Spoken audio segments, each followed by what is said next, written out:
ચાલો આજે ઇતિહાસના એવા પાના ઉથલાવીએ જે કદાચ આપણી નજરથી ચૂકી ગયા હોય. એક એવી ગૌરવગાથા જેનું મહત્વ ખૂબ જ છે, પણ એને યાદ બહુ ઓછા લોકો કરે છે. વાત છે માનગઢના બળવાની. હા, સવાલ છે ને આપણને સીધા એક એવી કહાણી પર લઈ જાય છે જેણે આઝાદીની લડતને એક અલગ જ પરિમાણ આપ્યું, પણ એ લગભગ ભૂલાઈ ગયું છે. આ કોઈ શહેરોમાં થયેલો સંઘર્ષ નહોતો, આ તો ડુંગરોમાં લડાયેલી એક લડાઈ હતી. અને જુઓ, આજે આપણે જે પણ વાત કરવાના છીએ એનો પૂરેપૂરો આધાર આ ઐતિહાસિક દસ્તાવેજ છે. એટલે આપણે સીધા સ્ત્રોતમાંથી જ સમજીશું કે એ દિવસે એ નિર્ણાયક ઘડીએ ખરેખર શું થયું હતું. તો ચાલો શરૂ કરીએ. આ બળવો એની શરૂઆત થઈ ક્યાંથી? આખી વાતને મૂળથી સમજવા માટે આપણે થોડા પાછળ જવું પડશે. એ સમયમાં, એ સંજોગોમાં જેણે આટલા મોટા બલિદાનની ભૂમિકા બાંધી. તારીખ હતી 17 નવેમ્બર 1913. જગ્યા હતી માનગઢનો ડુંગર, જે બરાબર ગુજરાત-રાજસ્થાનની સરહદ પર આવેલો છે. ત્યાં હજારો લોકો ભેગા થયા હતા, પણ કોઈને ક્યાં ખબર હતી કે એ દિવસનો અંત એક ભયંકર હત્યાકાંડથી થવાનો છે. પણ મનમાં સવાલ થાય ખરું ને કે આટલા બધા હજારો આદિવાસીઓ એ દિવસે ત્યાં ભેગા શા માટે થયા હતા? આ આખા સવાલનો જવાબ એક જ નામથી શરૂ થાય છે, અને એ નામ છે ગોવિંદ ગુરુ. ગોવિંદ ગુરુ એ માત્ર કોઈ નેતા નહોતા. ના, દસ્તાવેજો તો એવું કહે છે કે તેઓ ભીલ સમાજ માટે જાણે એક નવી સવાર લઈને આવ્યા હતા. એ એક સામાજિક અને આધ્યાત્મિક ક્રાંતિના જનક હતા. એમનો હેતુ એકદમ સ્પષ્ટ હતો. આ કોઈ ખાલી રાજકીય આંદોલન નહોતું. ના, આ તો સમાજને અંદરથી, મૂળમાંથી બદલવાનો એક પ્રયાસ હતો. એમનું કામ શું હતું?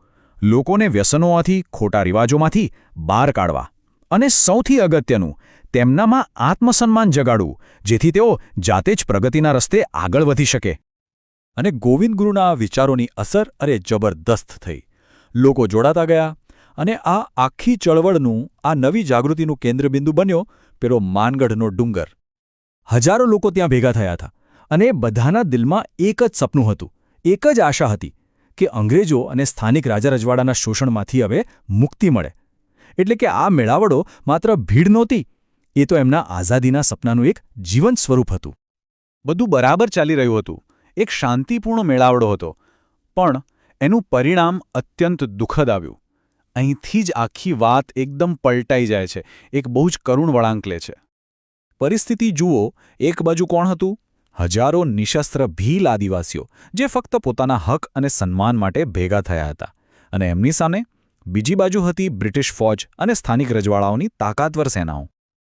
અને પછી એ દિવસ આવ્યો, 17 નવેમ્બર 1913.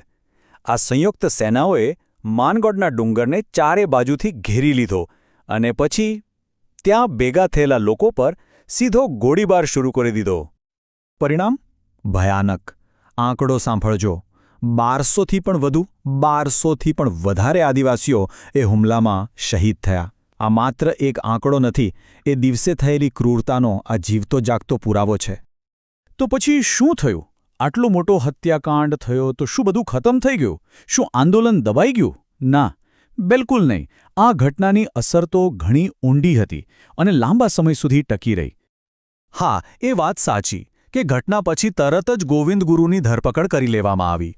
આંદોલનને કચડી નાખવાનો પૂરેપૂરો પ્રયાસ થયો, પણ પેલી ચિનગારી બુઝાઈ નહોતી. થોડા જ વર્ષોમાં 1922ની સાલમાં નજીકના જ એક વિસ્તારમાં એક નવું આદિવાસી આંદોલન ફરીથી ઊભું થયું. એટલે એ સ્પષ્ટ છે કે માનગઢની શહાદત એડે નહોતી ગઈ. ભલે એમના નેતા જેલમાં હતા, ભલે હજારો લોકો શહીદ થયા, પણ જે સૌથી મોટી વાત હતી, આત્મસન્માન અને આઝાદીની ભાવના, એ લોકોના દિલમાં જીવંત રહી. અને એટલે જ આ ઘટના આપણને વિચારતા કરી મૂકે છે કે આઝાદીની લડાઈ એટલે શું? શું એ ફક્ત ઇતિહાસના પુસ્તકોમાં લખાયેલા અમુક મોટા નામો અને ઘટનાઓ જ છે, કે પછી સાચી લડાઈ માનગઢ જેવા અસંખ્ય અજાણ્યા સંઘર્ષોએ લડી હતી?